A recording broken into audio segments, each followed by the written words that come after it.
Hast du Hunger?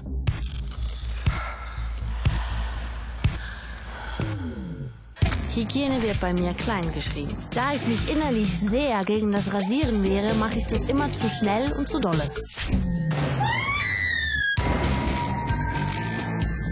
Professor Dr. Notz ist mein Name.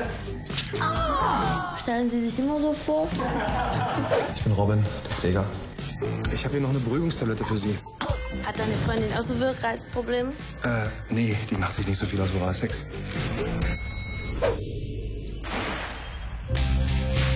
Als Scheidungskind wünsche ich mir, wie fast alle Scheidungskinder, meine Eltern wieder zusammen. Ich werde immer bei dir bleiben, auch wenn ich dich nicht liebe. Das muss so sein, wenn man Kinder hat.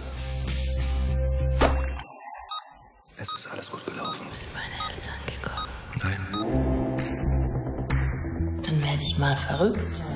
In ein paar Jahren, keiner weiß warum. Ich kann das Mama aber auch nicht anhängen, weil ich oft Realität, Lüge und Traum durcheinander werfe.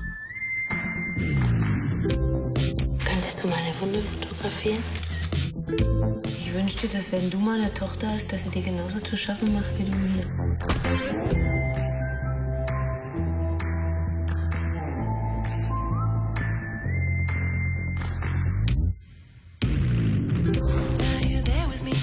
Aber wenn Sie Tipps für die Erziehung brauchen, dann helfen wir Ihnen gerne.